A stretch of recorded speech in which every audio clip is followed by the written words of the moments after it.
शंकराचार्य मध्यमाम् अस्मदाचार्य पर्यन्ताम् वंदे गुरु परंपराम्। प्यारे सनातन धर्मावलंबियों, मैं आज कुरान में जो काफिर शब्द है, जिसका काफिर और कुफ्र का प्रयोग 134 बार हुआ है, उसकी तरफ आपका ध्यान आकृष्ट करने का प्रयास कर रहा हूं। क्योंकि जो अभी सेकुलर जमात है इस देश की, वो वास्तव में मुस्लिम परस्त है। और मुस्लिम वही है, मुसलमान वही है जो कुरान में विश्वास करता है। और जो कुरान में विश्वास करता है वो काफिर में विश्वास करता होगा। और काफिर जो है वाजिब कत्ल है। यह कुरान के सूरा नंबर 9 आयत नंबर 5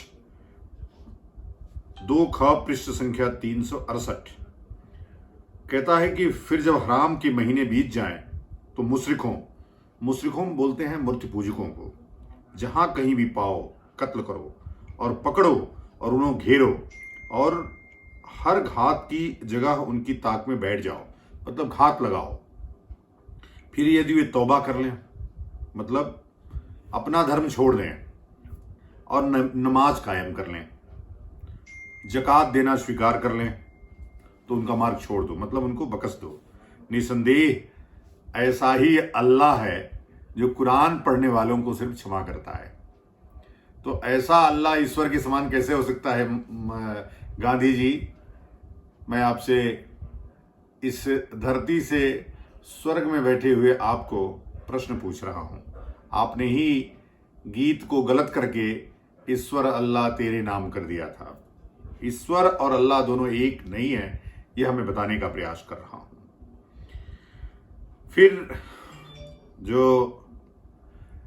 दूसरी आयत है वो है सूरा नंबर 9 में ही 371 पेज पर, हे ईमान वालों मतलब जो इस्लाम को मानने वाले हैं। मुशरिक जो मूर्ति पूजक है, मुशरिक जो होता है मूर्ति पूजक है, वो नापाक है। मतलब उनकी भाषा में जो हिंदू है जो मूर्ति की पूजा करता है, मंदिर जाता है, वह नापाक है, उससे दूरी बनाकर रखो। फिर ये लिखते हैं सूरा नंबर 101 में, जो पृष्ठ संख्या 239 पे है, उसमें लिखते हैं निसंदेह काफिर तुम्हारे खुले दुश्मन हैं। काफिर जो है तुम्हारा खुला दुश्मन है। मैं बार बार इस बात को कहता हूं आपको कि जो मुसलमान है, जो मौलाना है, जो मोहम्मद को मानने वाला है, वह आपको दुश्मन ही समझता है। बस ये है कि चूंकि वो डरपोक है, कायर है, बुज़दिल है, इसलिए जब जहां कमजोर रहता है, जहां भीड़ में गीदड़ों की तरह नहीं रहता है, वहां कहता है कि यहां दारुल अमन होना चाहिए। अमन की बात करेगा, शांति की बात करेगा, बोलेगा अल्लाह और भगवान सब एक ही है। लेकिन जैसे ही उसकी संख्या बढ़ेगी, जैसे ही वो ज्यादा होगा, वह बोलेगा कि जो कुरान में लिखा है, क्योंकि मुसलमान वही है जो कुरान में विश्वास करे।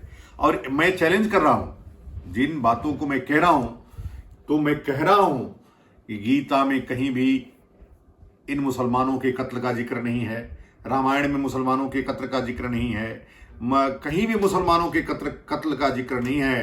तो हे मुसलमानों, मैं इसलिए कहता हूं कि तुम कुरान छोड़ो। यदि तुम इंसान हो, इंसानियत में भरोसा करते हो, कत्ल की बात तुम कैसे पढ़ सकते हो, कैसे स्वीकार कर सकते हो? फिर अगला जो है, कहते हैं कि सूरा नंबर 123 पृष्ठ संख्या 391 हे ईमान लाने वालों मतलब मुसलमानों, उन काफिरों से लड़ो जो तुम्हारे आसपास हैं, और चाहिए कि वे तुमसे सख्ती पाएं। मतलब उनको दिखाओ कि तुम मुसलमान हो, तुम उनको मारो, पीटो, जबा करो, जो चाहो सो करो, मतलब सख्ती दिखाने का यही मतलब है उनके यहां। अगली बार ये कहते हैं कि जो सूरा नंबर 56 पृष्ठ संख्या 231, जिन लोगों ने हमारी आयतों को इनकार किया, उन्हें हम जल्द अग्नि में झोंक देंगे। जब उनकी खालें पक जाएंगी तो हम उन्हें दूसरी खालों से बदल देंगे ताकि वे यातना का रसास्वादन कर लें। निसंदेह अल्लाह प्रभुत्वशाली तत्वदर्शी है। सोचिए इन कमीनों को, इनकी भाषा देखिए, इनके कुरान के शब्द देखिए। अल्लाह काफिर लोगों को मार्ग नहीं दिखाता। मतलब जो काफिर है वो कैसा अल्लाह है, अल्लाह बिल्ला कैसा है वो जो काफिर है, मतलब जो दूसरे परधर्म का है, दूसरे धर्म का है। आप सोचिए, इनके लिए 72 फिरके हैं इनके, और 72 फिरके एक दूसरे के लिए को काफिर बोलते हैं। 37 तरह की कुरान पढ़ाते हैं, मैं बता ही रहा हूं, और सभी कुरान में अलग अलग बातें लिखी गई कि अल्लाह ये कहा, अल्लाह वो कहा, अल्लाह ये कहा। फिर उसके बाद कहते हैं कि फिटकारते हुए मुनाफिक जहां कहीं पाए जाएंगे पकड़े जाएंगे और बुरी तरह कत्ल किए जाएंगे। यह है सूरा नंबर 61। कहा जाएगा, निश्चय ही तुम और वह जिसे तुम अल्लाह के सिवा पूजते थे जहन्नम का ईंधन हो, तुम अवश्य उसके घाट उतरोगे, मतलब मारे जाओगे। और उससे बढ़कर जालिम कौन होगा जिसे उसके रब की आयतों के द्वारा चिताया जाए और फिर वह उनसे मुंह फेर ले। निश्चय ही हमें ऐसे अपराधियों से बदला लेना है। अल्लाह ने तुमसे बहुत सी गनीमतों का वादा किया है जो तुम्हारे हाथ आएंगी। तो जो कुछ गनीमत का माल तुमने हासिल किया, मतलब काफिरों से जो तुमने लूटा, उसे हलाल व पाक समझकर खा जाओ। लूट की माल को हलाल कह करके तुम खा जाओ। हे नबी, काफिरों और मुनाफिकों के साथ जिहाद करो और उन पर सख्ती करो, और उनका ठिकाना जहन्नम है और बुरी जगह है, वहां उन्हें पहुंचा दो। तो ये जो बातें मैं कह रहा हूं, ये कुरान से कह रहा हूं। यह बदला है अल्लाह के शत्रुओं का, जहन्नम की आग का। इसी में उनका सदा का घर है। इसके बदले में कि हमारी आयतों का इनकार करते थे। निसंदेह अल्लाह ने ईमान वालों मुसलमानों से उनके प्राणों और उनके मालों को इसके बदले में खरीद लिया है कि उनके लिए जन्नत है। वे अल्लाह के मार्ग में लड़ते हैं तो मारते भी हैं और मारे भी जाते हैं। मतलब मरे तो भी जन्नत है, और जिंदा हो मतलब काफिरों को मार दिए तो पक्का 72 हुरे भी मिलेंगी। अल्लाह ने इन मुनाफिक कपटचारी पुरुषों और मुनाफिक स्त्रियों और काफिरों से जहन्नम की आग का वादा किया है जिसमें वे सदा रहेंगे। यही उन्हें बस है।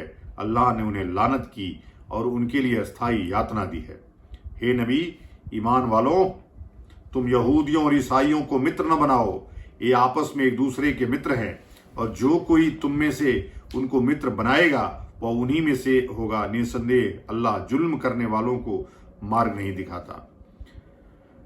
अब मैं इस बात को ये अलग अलग लोग अलग स्पष्ट शब्दों में बातें लिखी गई हैं, तो मैं मुसलमानों से भी कहता हूं कि कुरान पढ़ोगे तो जानवर हो जाओगे, हैवान हो जाओगे।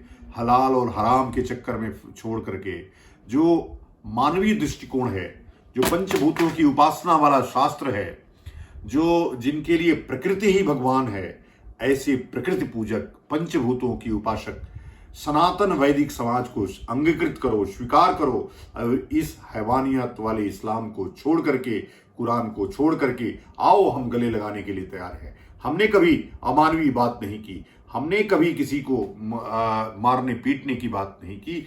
लेकिन फिर मैं कहता हूं कि गीता में कृष्ण ने कहा कि समय समय से शस्त्र और शास्त्र दोनों से धर्म की रक्षा होनी चाहिए। युगानुकूल युग की आवश्यकता क्या है? तो आज युग की आवश्यकता है।